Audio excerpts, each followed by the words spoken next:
Good morning, John. I'm here to debunk a myth. A myth that we probably all believe. It's a simple statement that is really hard not to believe knowing what we know. The internet brings out the worst in people. I mean, you see in the comments. We all know that the anonymity of the internet allows the deep evil inside of every human, except for me, of course, to spew forth in a fountain of vomitous hate. And yeah, I see it even on our content. On our sex episode of Crash Course Psychology, there were comments, thumbed up comments nonetheless, talking about how homosexuality is a disease. And yeah, there are two hosts on SciShow Space. One of them is male and one of them is female. I would like you to guess which one has constant comments about their appearance every time they're in a video. Just go ahead and guess. But you and your friends, you aren't hate mongers. So it must be other people. Those people at the grocery store who seem very nice, but then when they get home, they go on the internet and they shrug off the clothes of their cultural burden and they put on their costume and they become internet turd. But I want to make a hypothesis here that allows me to feel better about the state of the internet and the state of humanity. I'm thinking anonymity doesn't bring out the worst in people. It just brings out the worst people. Imagine, if you will, a D-bag. This person goes on the internet and he says nasty things to people. He's racist and he's sexist. He doesn't have a lot of friends because he doesn't like people, and people also don't like him. On average, he speaks to about 0.02 human beings in the real world per day. In the physical world, this human is entirely invisible. We have no idea they exist. He doesn't want to express his beliefs in the real world because they are unacceptable. But on the internet, he not only gets to express his views to lots of people, those people then engage with him. It's a kind of exercising of power. He gets to get a rise out of people. It's thrilling. It's not scary like doing it in real life would be. It's a rush. This person isn't like a sweetheart all day long and then goes home and becomes a D-bag. He's a D-bag. The reason you don't run into internet trolls in real life isn't because they're normal people with deep evil inside of them. It's because trolls don't talk to people in real life. Because nobody likes them. All of this, by the way, this entire episode is conjecture.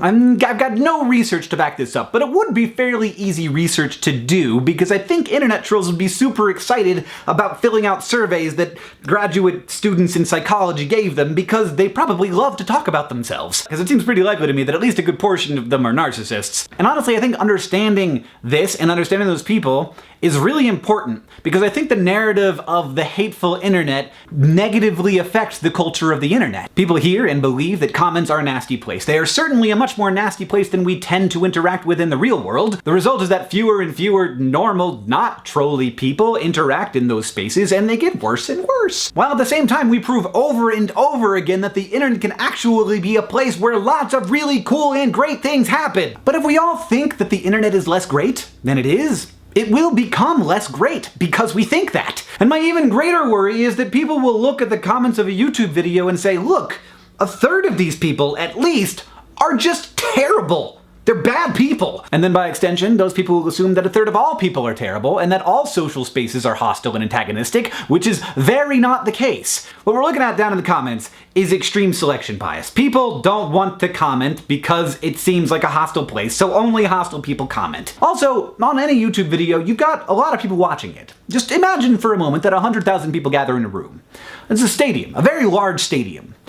Now, what are the odds that there aren't gonna be some bad people in that room? Zero. They're gonna be bad people in that room. So it shouldn't be too much of a surprise that when 100,000 people watch a video, some of them are gonna be racist troll turds, and they're gonna leave mean, nasty comments. Now, a big problem here is that YouTube has lately been promoting discussion rather than how many people thumb up a comment. So a comment will end up way at the top of the video because lots of people are discussing that comment.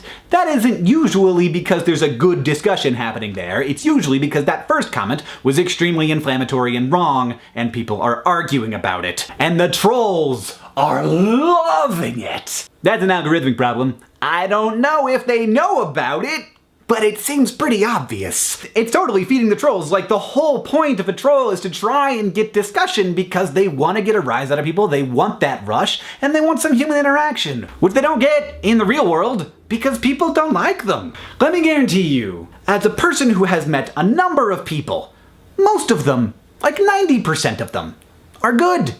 They're good people. Not because culture tells them to be good, not because they're afraid of being found out and they're waiting for that moment where they can be anonymously evil, but because they're people, just like you and just like me. John, I'll see you on Tuesday.